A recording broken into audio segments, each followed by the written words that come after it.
All right, welcome folks to PowerUp Podcast Season 6, Episode 2 with me, your host Nathan Shields. I have a very fun guest here with me tonight. It is Paul, Emperor BxA, Emperor Eevee, I should say.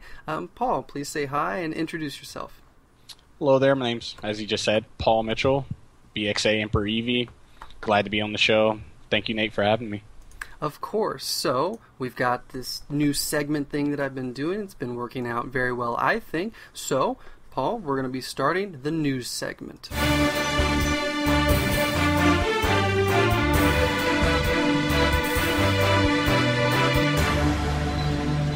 Okay, so we're not going to go straight into the Smash news because there's something else I want to ask you about, and that's Injustice 2. What's your initial reaction? Because I know you were big on Injustice. So what do you think about Injustice 2? So far, Injustice 2, it's looking real impressive right now. You were correct. Like, I was one of the top 5 Harley Quinn players. Mm-hmm. At least considered like this was a round table between all the Harley players. But I was really big in Injustice. Used Harley Quinn, and just looking at this game, it looks very clean. I'm actually happy to see that they're using the Mortal Kombat engine. Yeah. I'm really interested to see how they use this equipment system. It was interesting when they did the variation system in Mortal Kombat X. Right. So I'm really interested to see how this equipment system works, how it will tie into online and competitive play if it does have that relation. Yeah, exactly. I've also heard that Ed Boon's made it very clear that the gear will be something that can be standardized for tournaments. So that's pretty cool. It's something that Smash 4 was missing, and now I think he's allayed a lot of the concerns of the tournament scene, quote-unquote, who would want to play Injustice by saying, well, hey, we haven't forgotten about you folks. We're going to include some sort of option to where you can play tournament standards, and nobody knows what that looks like yet. Maybe standardized gear, maybe no gear. It's hard to say right now. But yeah, I'm looking forward to it as well. No Harley Quinn yet, though. What are the chances you think that they're going to announce her? Well, I think the chances are high. She's another one of those staple characters in the DC universe. Her and Joker, I can see them coming back. Oh, yeah. Actually had a conversation earlier today about characters I could see coming back and not coming back from the previous Injustice roster. But right. Harley, I believe Harley's coming back. I'm hoping. Yeah. I mean, with her movie, The Suicide Squad, she's basically the main character from what I've or at least they're selling her that way. So that sort of cross-promotion's always big, and I think that is another sort of strong indicator that, yeah, she's definitely going to be in there. Certainly Joker, shoot, maybe some other Suicide Squad, but that'd be a lot of, I guess, Batman-esque villain. That was always the complaint, right? That too much Batman stuff was an injustice. So, yeah, exactly. They're probably going to try and move away from that, but yeah. I mean, who knows at this point? It's another year till the game's actually out, so We'll see. Just wait and see. Yeah, there's still a lot of time for announcements and hype to generate, so I'm looking forward to it for sure. Okay, well, let's talk a little bit about Smash Wii U. It broke 2,000 entrants, probably much more than that by now. But when I saw that on SRK's main page, it was really, whoa, that's crazy. I think that makes it the third largest game at EVO. It goes Melee, SF5, Smash Wii U, or maybe Melee and SF5 are reversed. Do you happen to know? I'm actually not too sure. I was actually under the impression that Smash 4 had more entries than Melee. I haven't checked. Okay.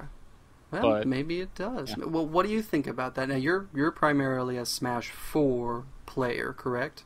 Yes, sir. Okay. Well, it makes me really happy. Despite the fact I won't be able to attend this year, I will be attending next year if they still have Smash 4 there. It's nice to see that it just so many entrants came. If you actually look at last year's numbers, like a good 200 to 300 people didn't show up because they ran custom moves last year, right. Which pretty much now is non-existent in the community, unless like there's side events. Like there was a tournament in the New York, New Jersey area a while back called Glitch, where they had a side event where there's customs allowed. But this year, no customs. Just a lot of countries are attending now because, like, I know specifically from hearing from my doubles partner from Mundaman that a couple of countries in Europe, I don't remember specifically what areas. He said, like, according to them, they don't like customs, so a lot of them didn't attend. So it'll be interesting to see what character variety or player variety that we'll see this year at EVO for their Smash 4.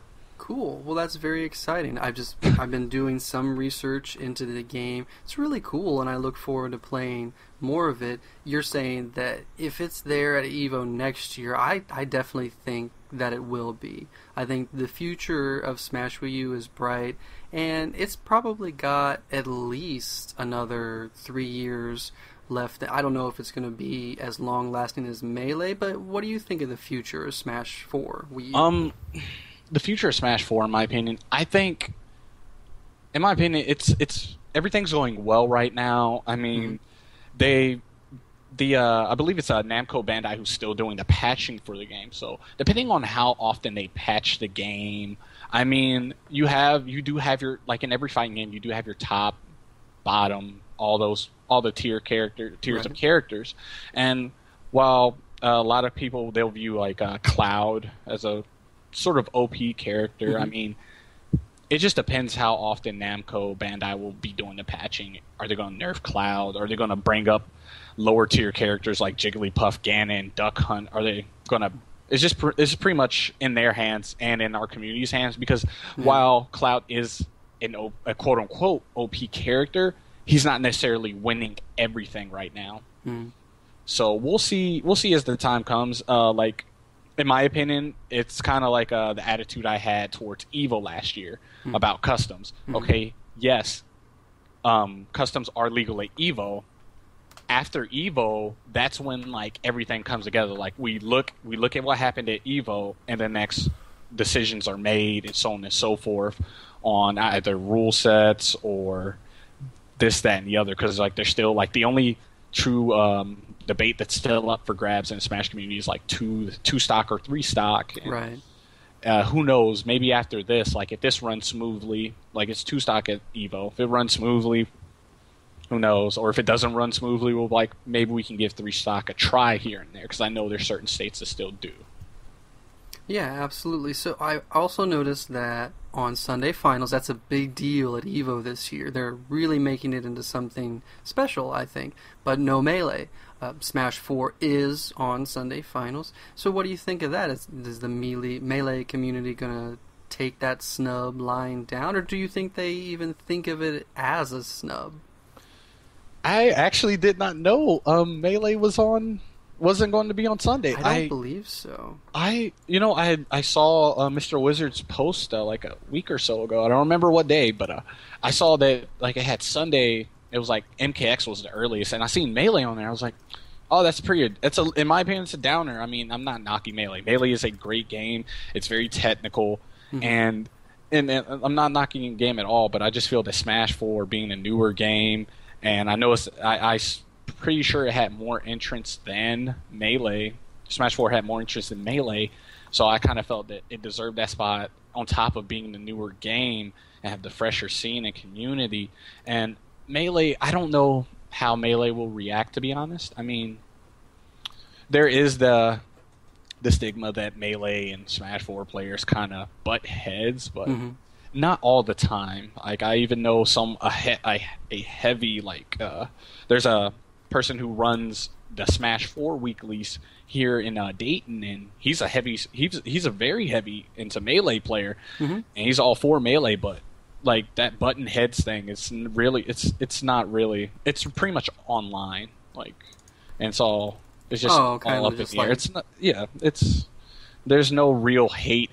I mean, we crack jokes at each other's games, but that's it. I don't think it's going to be any huge hoopla over Melee being on Saturday and Smash 4 being on Sunday, or vice versa, to be honest. Right. I'm trying to find, because there was a post on SRK recently about that, and I just want to make sure that my words are correct, but I can't seem to find that article. Well, I'll look it up after we're done recording, and if I have to amend something, I will. No worries. Well, all right. So, what about your personal news? What events coming up are you planning on attending? I know Apex is coming up soon. You're going to be there? I'm actually not. I don't have the funds right now. Just paid bills and a couple other bills that came up, but I'm not attending anything. Probably I'm trying to attend What the Fox 2, which is actually going to be a tournament in Tennessee. Yeah. And it's going to be actually my birthday weekend, July 1st through the 3rd. Cool. My birthday being July 1st. So, yeah, I'm trying to go to that. It's supposed to have like a lot of big names. Nakat, Zero, who's the best player in the world right now. Mewtwo King, and a handful of other players. I'm primarily trying to go there to commentate. If I do have the extra money to actually spend on answering a tournament, I will most definitely enter. But I'm right now, for the time being, I'm focusing on my Smash commentary more so than my Smash play. Very cool. Well, then maybe that'll change up our strategy segment a little bit. That could be fun. Oh, yeah. I can't wait. Okay, cool. Well, all right. So that's the conclusion of news. I mean, there's always something else to talk about, but leave the listeners wanting more is always a good thing to do. So for now, let's begin the strategy segment of the podcast.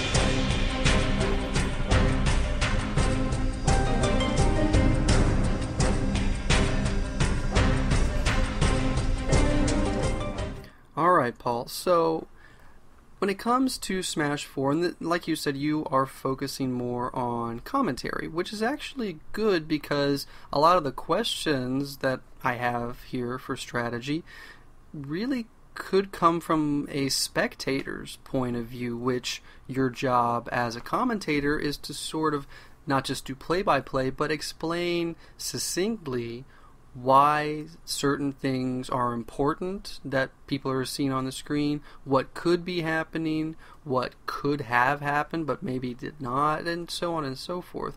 So in general, let me ask you, what's your job? What I gave kind of examples, but from your perspective, what do you feel is your responsibility as a commentator?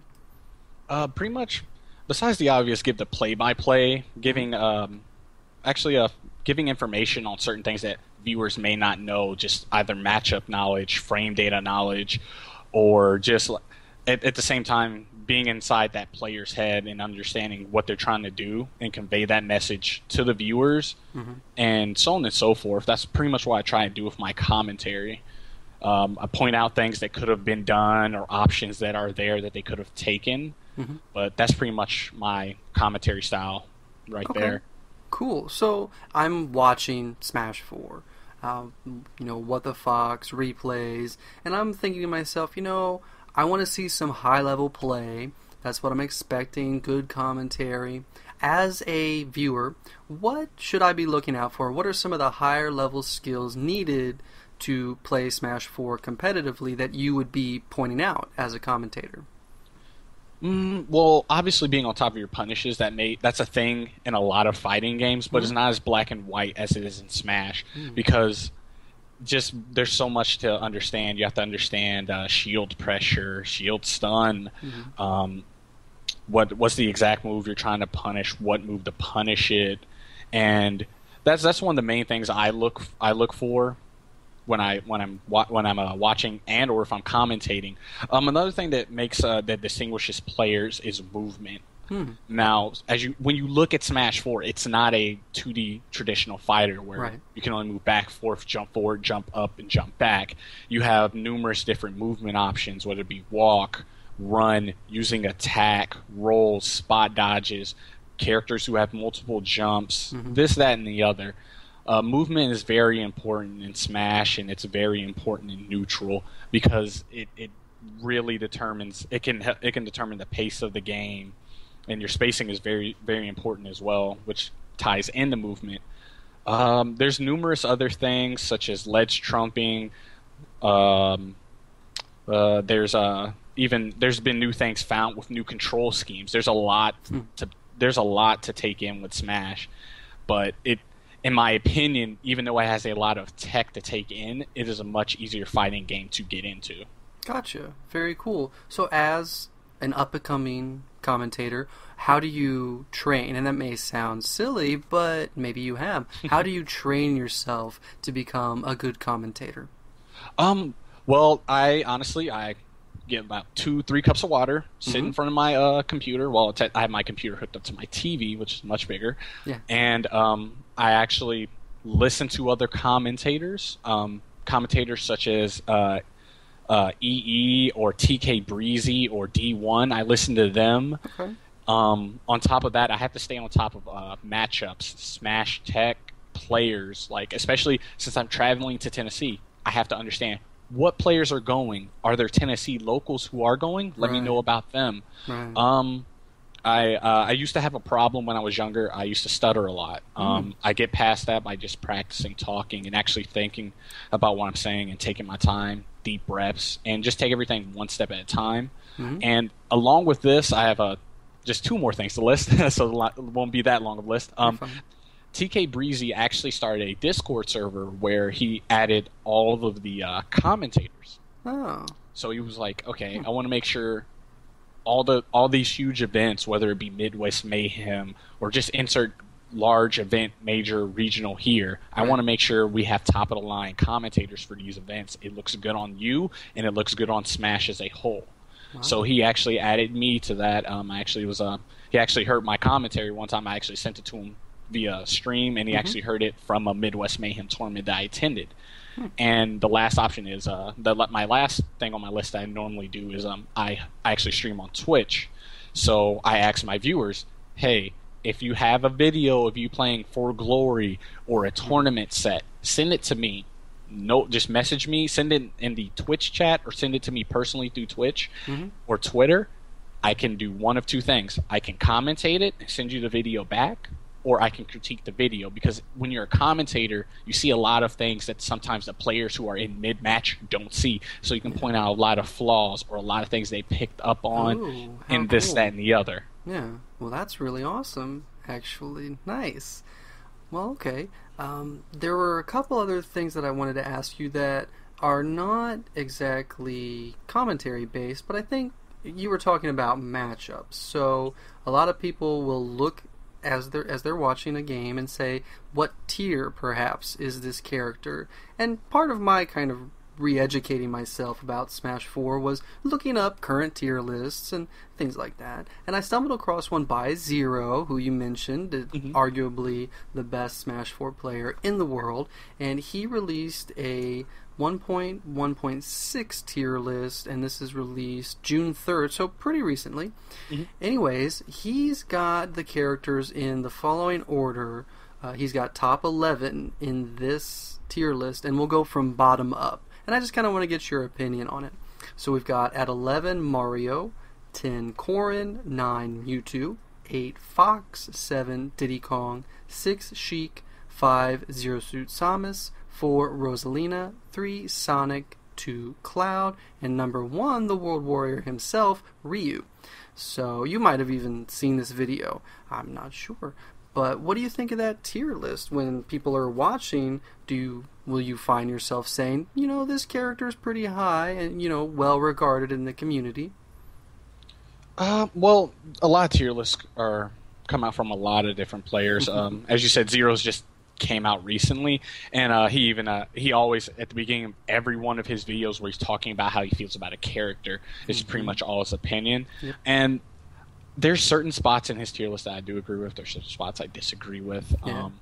I specifically, no offense to him, I understand his opinion. I highly disagree with Ryu being number 1. I actually think Cloud's number 1, but that's another story.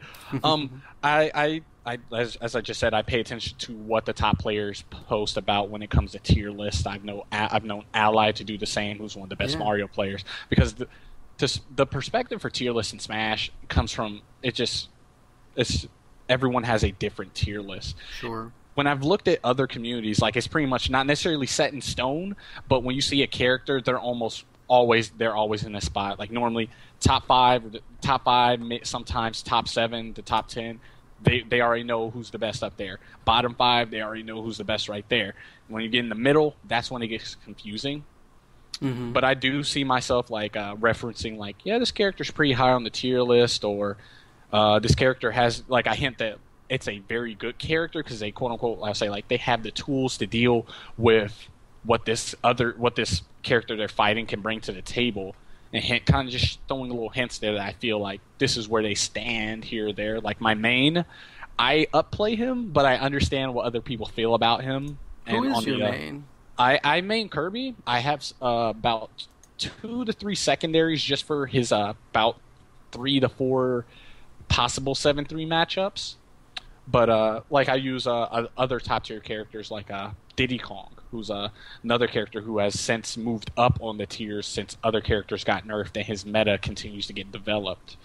But it's pretty much when you see like certain characters, like everyone sees like, yes, that is a top 5 character, and next you see like number 11 was Mario. Mm-hmm. People view Mario as like the gatekeeper because he's a good character. He's up there, but he's just missing insert here, like mainly like kill setups. Like he has to rely on he has to rely on reads to get his kills. Sometimes gimps as well. But I do find myself referencing certain players' tier lists, especially if that player is actually playing on stream. Yeah. So I've done the same with. It's keeps players like informed and such. Like I remember when I was at Midwest Mayhem, which was the second most recent tournament I was commentating for, I was referencing Zenodo, who's one of the best Diddy Kong players in the world, who lives in Michigan. Mm-hmm. But I was referencing like how he feels about the Bayo matchup, which he felt, and this was actually pre-patch, so he felt that he was like, yeah, Diddy beats Bayo, and he's explained why and so on and so forth.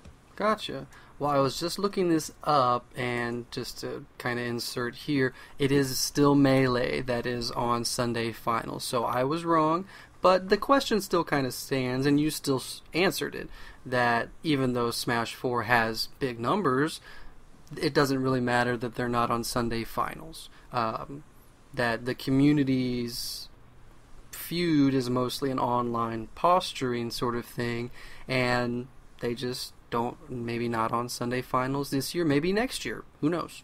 Exactly. Who knows? We'll see. Yeah, exactly. Okay, cool. Well, that was pretty awesome. I was really interested to hear more about what goes into your commentary skill building. So that was really fun. All right. Now, let's go ahead and move on to the podcast's community segment.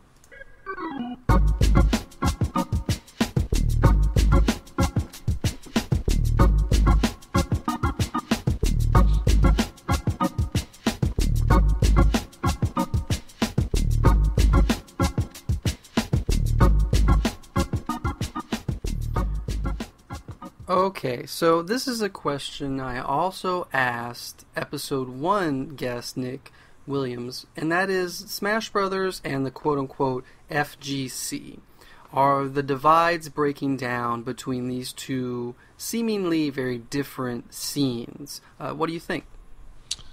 I think it's slowly but surely. The walls are being torn down and the bridges are being built. Mm-hmm. I feel this because you're starting to, if you look at our numbers, like we're bigger than most communities. Only community that I feel that Smash as a whole, like if you put Smash as a whole, we're the quote unquote biggest community. Yep. But if we're separate, like Melee and Smash 4, we're just under the size, at least in my opinion, just under the size of the the Street Fighter Capcom community. Yeah.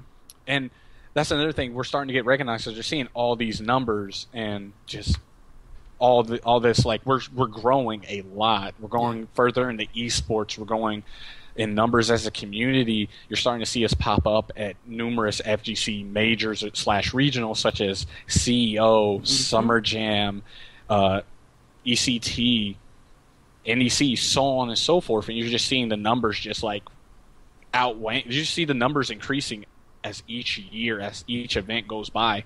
And I really can't wait because I'm just seeing, like, I've actually talked to, and even in the Mortal Kombat community, I've talked to players who've been interested in getting into Smash 4, just looking for pointers. I was actually approached by a younger player in the Mortal Kombat community, and he messaged me via Twitter, and he was like, I know you used to play Mortal Kombat. You mind showing me some Smash stuff? And I did the same. I just pretty much like, yeah, totally. Sat down with him on Skype, gave him pointers, and he really appreciated it. And it shows me that there are players in the FGC who view Smash as a fighting game. It's not necessarily a traditional fighting game, but a fighting game nonetheless. It has its own community. It has its sponsors. It has its tournaments. It has its players. It has its skill level, and so on and so forth.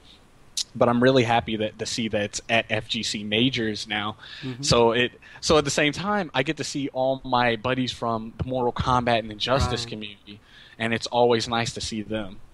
You know, on the flip side too, Apex is running Street Fighter V, and they've run Street Fighter, and I believe Ultimate Marvel 3.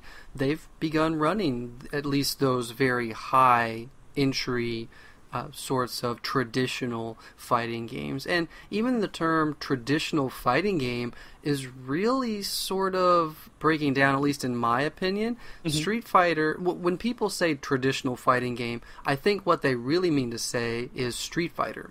And because Tekken is its own thing, Virtua Fighter, Dead or Alive, Injustice 2, MKX. There's so much different stuff, but I feel like people tend, when they use the term traditional fighting game, they're thinking of the Street Fighter standard. You've got combos, you've got fireballs, you've got stretchy limbs, you've got, that super moves, that sort of stuff, throws.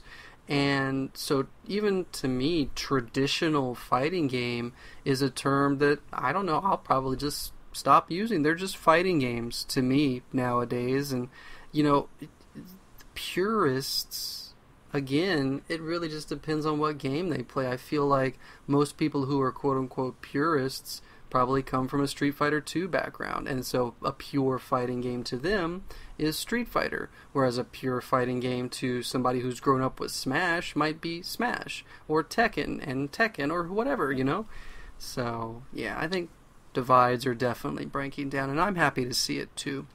Oh, same here. I can't stress that enough, especially like when you look at it. Okay, you look at, like I said, you said Street Fighter. Okay, you'll look at that as the quote unquote traditional fighting game. You'll look at Smash just like as a quote unquote, let's say, platform fighter. That's what I've heard some people call it. You look at specifically games like Guilty Gear, BlazBlue, and King of Fighters. They'll label those as anime fighters, and I slowly but surely hope that like you said, those divides just go away and it's just all fighting games. We're the FGC, the fighting game community. We're all fighting games. Yes, we have our little subgenres, but when it comes down to it, we're fighting games. Yeah, absolutely. Okay, so even more about community. Let me talk to you about teams. With BxA in particular, Broken Alliance Gaming, and we'll include all kinds of links and whatever else we need to in the description of this podcast, so check that out, listeners out there. But tell me about BxA. Tell me about what it means for you to be sponsored. So yeah, those two questions, kind of what is BxA, and then what does being a part of it mean to you as a player? BxA, it just started out probably about like I want to say it's June now, about late last year. Mm-hmm. It was started out by BxA Phoenix and BxA Jade. They're actually a couple who are married and live in Florida. Oh, cool. Mm-hmm. So they were heavy into Gears of War when they first started out. And they slowly but surely branched out into Smash, Hearthstone, Smite, Rocket League, and into fighting games. So, like I said, they started not too long ago, and they've just been branching themselves out slowly. And they've reached Ohio, where they reached one of our PR players, Techno, who's the brother of another well-known Brawl player, Shugo. Okay. But one day I was actually talking to Techno. I was asking him, "Oh, so how's Broken Alliance?" He was like, "It's great. It's not too bad. The owners, they're very nice. It's like family. Like we have each other's numbers. We talk to each other on Facebook chat every day. We have each other on Skype. Just if you need someone to talk to, you can talk to them." And I was like, "Oh man, that's nice." I'd mentioned like, "Man, this was back when I was heavy into Mortal Kombat too. I just recently pretty much." Given up on the game, right? For lack of better words, just giving up on the game. about 2 months back, and like I said, this is around when I was still working hard at it, and I mentioned, man, it'd be nice if I got a sponsorship from someone. Yeah. And I like before we even talked about BxA, I was mentioning like I wouldn't be able to attend the Smash tournament Saturday because I was going to a Godlike Saturday. Right. And Techno actually gave the link to Phoenix, and Phoenix was watching me play. He heard my MKX commentary. I ended up getting second at the event overall, and he messaged me on on Twitter the following day, asking, just basically tell him about myself, my goals, and all this and everything else, and it went on from there. I spoke with him on Skype, and he welcomed me to BxA, and I was really happy because I was really hoping to get on the esports team, not just to say, hey, I'm on the esports team, I have a jersey,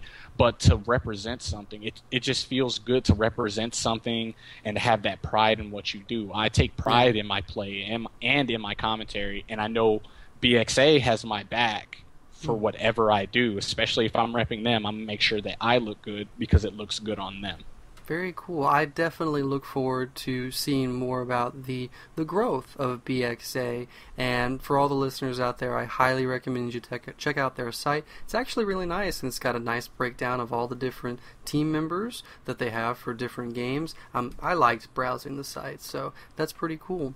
So without getting too into detail about things you may not be able to discuss, but what sorts of things so you said that we've got teammates that you can now talk with. What else has changed for you as a player now that you are part of a team?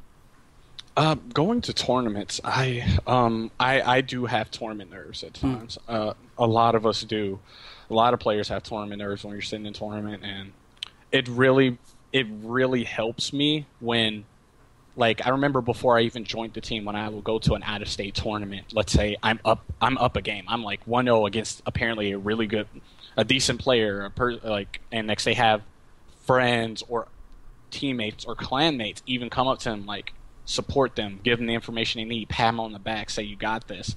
And when I went to my first tournament with Jackal, he was there for me. Like, he's been there for me before, but I've had Jackal behind my back. I've had Dark Shed. I've had Colonies. I've had the other BxA members there to push me, to let me know I got this, give me information I need. They pretty much help me in my times of need, and that's something I appreciate, that I really cherish from BxA.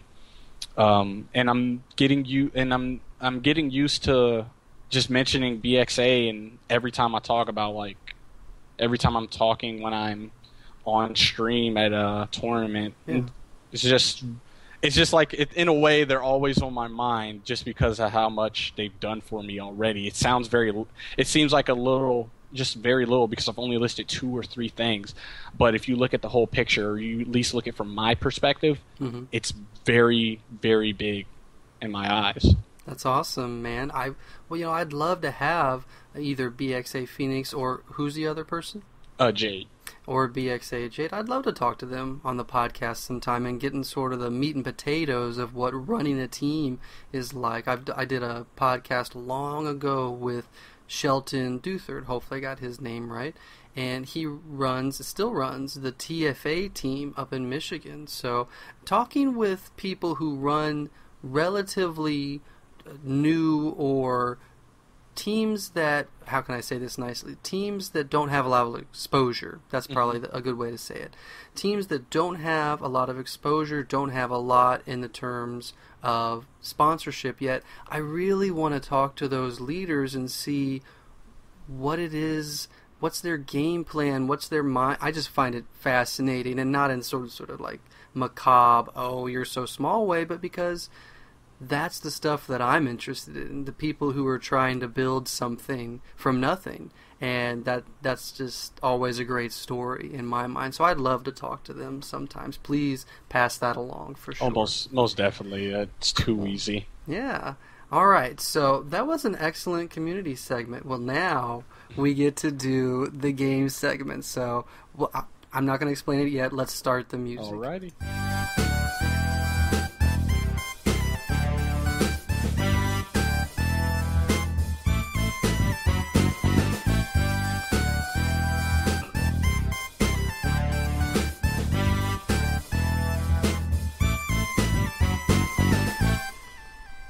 All right, Paul. So, listeners, feel free to play along with Paul. You, Injustice, MKXL, Smash 4 now. Commentator, somebody who's doing research. Well, sir, we're going to play Not My Game, where it is 5 questions. You have to get 3 out of 5 to win. If you don't win, nobody dies or anything like that. But maybe one day we'll be playing for listeners on the podcast. So the more patrons we get, and more subscribers, and more comments, the more likely that sort of thing is to happen. But for now, so Not My Game question set for BxA Emperor Eevee. The game, sir, and don't look this up on Google while I'm asking you questions. Understood. Is going to be for the game Ultimate Marvel vs. Capcom 3. Okay? So, by the laugh, it sounds like this is perhaps not a game you're too familiar with. I've dabbled with it before, but okay. I'm hit or miss. All right. Okay, so I've got sound effects and things loaded already too for wrong and right answers, and then we'll see, because last time Nick Williams, not to put any pressure on you, he did receive the victory sound for his question set, so I haven't had occasion yet to use the defeat sound, so I don't know, we'll see what happens. Challenge accepted. Let's get it on. Okay, so I'm not going to give you like a time limit on how long, but 10, 15 seconds of thought, and then it's all multiple choice questions. So, and I'm not going to be a stinker. I'll probably help you out here and there. All right. So, question 1, Not My Game. The consummate villain of Ultimate Marvel vs. Capcom 3. This player has consistently placed well in every game they play and is currently sponsored. So again, number 1, the consummate villain of UMVC3. This player has consistently placed well in every game they play and is currently sponsored. Is this consummate villain A. Justin Wong, B. PR Balrog, C. Marlin Pie, or D. Filipino Champ? What do you think? I know this one because he actually started drama back in Injustice. That is Filipino Champ. Correct. You got it. Nice job. Yes, it is Filipino Champ. I think he once did an interview or a video interview or something where he really kind of embraced that villain role. So that was interesting. Villains of the FGC. I think that's what it was called, actually. Anyways, good job. All right, so number 2. This is going to be more of a technical question from the game itself, the mechanics. All right. So number 2. During an aerial combo, the opponent has to guess up, right, left, or down in order to counter a potential what? So again, during an aerial combo, the opponent has to guess up, right, left, or down in order to counter a potential A, aerial rave, B, aerial exchange, C, variable air combo, or D, air combo extender. So I guess another way to ask the question is, which of these is an actual mechanic during an aerial combo? The aerial rave, the aerial exchange, the variable air combo, or the air combo extender? What do you think? I'm going to have to go with the second one. Hey, you're just going to say B, aerial exchange. Yes. You are correct. Very good job. You got it. Nicely done. It is just so much of watching Yeah. AL's players, and I see it happen when I see they try and go. I think it's the Doom THC or something, and I'm like, it's something along that lines. Nice. I'm coming close. Good. Okay, so man, you might win the game outright with this next question. Let's see. Okay. I'm trying to decide. Should we do all the questions? Yeah, we probably would. I'm up for a challenge if you want to do all. Well, no, we'll definitely do 3 out of 5, but maybe we'll do the rest of the questions anyways, just for fun. But depends on how you perform here. Number 3. This UMVC3 character's best position on a team is as the anchor, or third character. So A, Iron Fist, B, Arthur, C, Spencer, or D, Morrigan. Which character's best position on a team is as the anchor or third character? What do you think? See, this I'm not too sure on. I'm taking a shot in the dark here because I'm trying to basically go off of more. I was going to use the characters as a hint to like characters you more often see in tournament, but I'm going to have to go with Spencer. You're going to say Spencer as an anchor. Yes. That is unfortunately incorrect. It's actually Arthur. Arthur you see more often than not as always an anchor. Morgan sometimes, but Morgan's usually someone played in the first or second position to take advantage of assists like Virgil to keep the opponent locked down during fireball spam. But Arthur, his assist is so good that the 3 lances that they're 3 daggers, I think. And he can upgrade them by having armor and then DHCing out, and then you've got upgraded lance assist. So I think Kinder Party is the best Arthur player, and I've usually only seen Arthur as an anchor. Anyways, all right, well, good. It's good to feel a little pressure. Yeah. So, number 4. This player is the undisputed king of team quote-unquote big body, consisting of Hulk, Hagar, and Sentinel. So, the player who's the undisputed team of King Big Body, known as Hulk, Hagar, and Sentinel, is A. Kane Blue River, B. Chris G, C. Flux, or D. Sanford Kelly. So, what do you think? Kane Blue River, Chris G, Flux, or Sanford Kelly? I'm going to have to go with Kane Blue River. Are you sure? I'm going to go, yeah. You're correct. Very good job. So we're going to go ahead and play the victory music for you.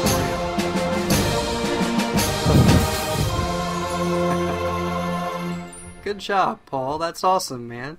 Thanks. So I guess just for fun, the 5th question is the DLC characters who are no longer available for UMVC3 are A. Shuma Gorath and Chris Redfield, B. Shuma Gorath and Iron Fist, C. Nemesis and Jill Valentine, or D. None of the above. So, what do you think? DLC characters no longer available. Shuma and Chris, Shuma and Iron Fist, Nemesis and Jill, or D. None of the above. None of the above. You're correct. It's Shuma and Jill. They were together, so that was the trick that I was trying to play. Yeah, I knew Shuma was a DLC character, but I heard Iron Fist and Chris, and I know they were already in the game. Nice. Good knowledge there, sir. Well, again, congratulations. That's awesome. Thank you very much. Just enough to get by. Exactly. Well, no, you were fine.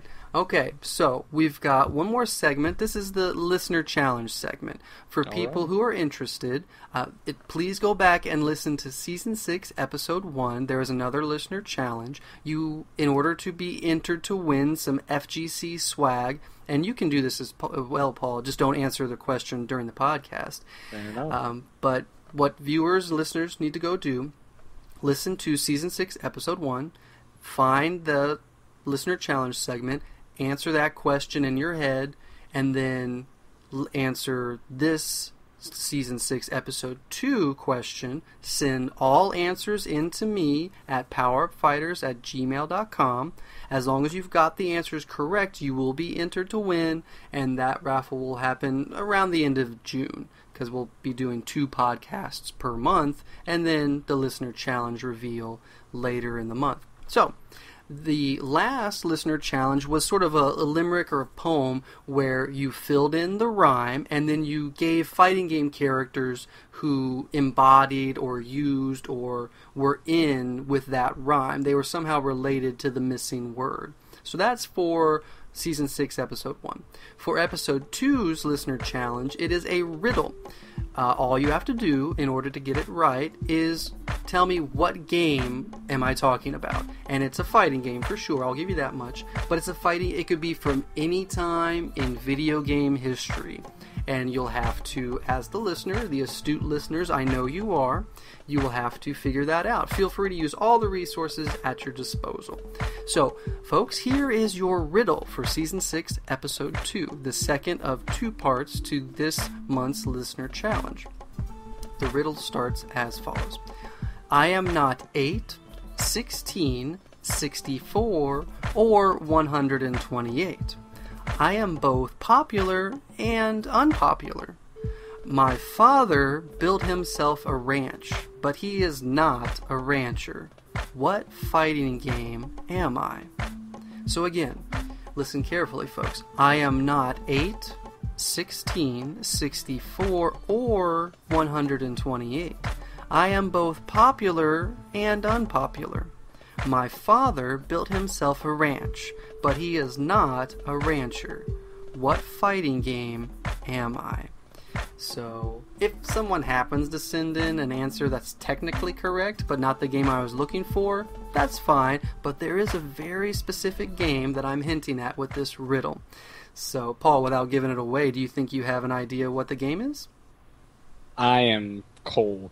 Extremely cold. That's okay. Arctic. I've got nothing. I'm still trying to figure out how difficult to make the listener challenge segment, because I know some people are like right on it, and then other people are like, I'm lost in the sauce, I don't know what to do. So we'll see. If I don't get any replies for the first listener challenge from episodes 1 and 2, maybe I'll make things a little easier. But anyways. Alright, folks, so that's Listener Challenge, the riddle for Season 6, Episode 2. Thanks for listening. Feel free to check us out on Patreon, PowerUp Fighters, patreon.com/PowerUp Fighters, if you'd like to support what I am doing. I've got talks in the works, there we go, for someone who would like to start doing some video content. So PowerUp Freelance is still alive and well. I look forward to any sort of solicitation coming from the grassroots community, people who are interested in creating content, and that is the main goal of the Patreon. So check us out, patreon.com/PowerUpFighters. Paul, are there any plugs or anything you'd like to say? Well, for one, everyone who is listening, definitely check out his podcast, his website, all that. Nathan is a great person and a great content creator. I really do appreciate him having me on this show. Shout outs to BxA, most definitely. Shout outs to all my BxA fam. I really do appreciate it. And shout outs to my local community, my Ohio Smash. I appreciate everyone in our community who's helping it grow, and the players who are in it. They're a lot of people that I really care about, and to me, the name, but I will always appreciate my Smash community, especially the Ohio players I grew up and started out with, and am now playing with. That's pretty much it I got right now. No, that's excellent. Well, thanks again, BxA Emperor Eevee, for coming on the podcast, and thank you all listeners out there. Feel free to like, comment, subscribe. Give me some feedback about the podcast. Do you like the new segment strategies? Are the listener challenges too hard? I can't know without your input. So thank you for listening, and have a great rest of your day. Bye-bye.